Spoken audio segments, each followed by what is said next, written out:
I still don't think this is Canada. Looks too high tech. Oh wait, I'm looking at flags up there, but that can't. U.S. Yeah, it's US. How do you know? Yeah, it's right there. Look. Well, he's got like 3 flags anyway. It's Puerto Rico. I know. What flag are you talking? No, that flag is on that silo behind the ship. Yeah, all right. That's been there. That's the huge flag. Well, he's got U.S. I think Red Cross.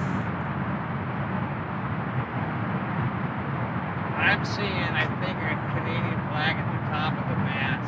I'm not sure. It's okay. You know, why in 1812, you know, there were like 4,000 defeated British troops in Canada. We could have taken it in a heartbeat. But we thought, hey, there's nothing up there.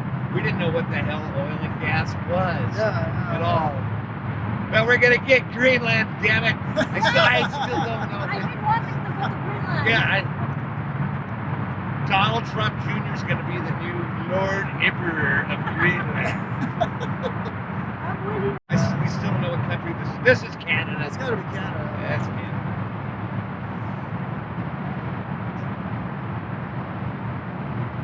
Since they're passing through us,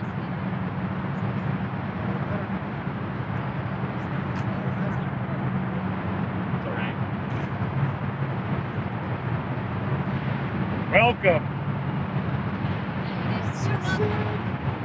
No, say welcome.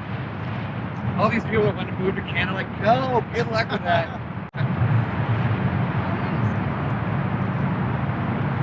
Why does Canada have a ship like this?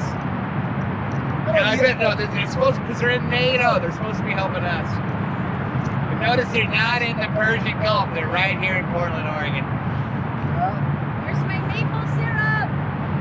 Yeah, look at Hello, Canada. Welcome. Hey, that's an American flag too. I've seen. Maybe they have. Oh, yeah, a bunch they of probably flags. we made them do that. We had to have sold them that ship too. Yeah. Where did they pick that up? Is that fridge? Is that one of those little girly fridge ships?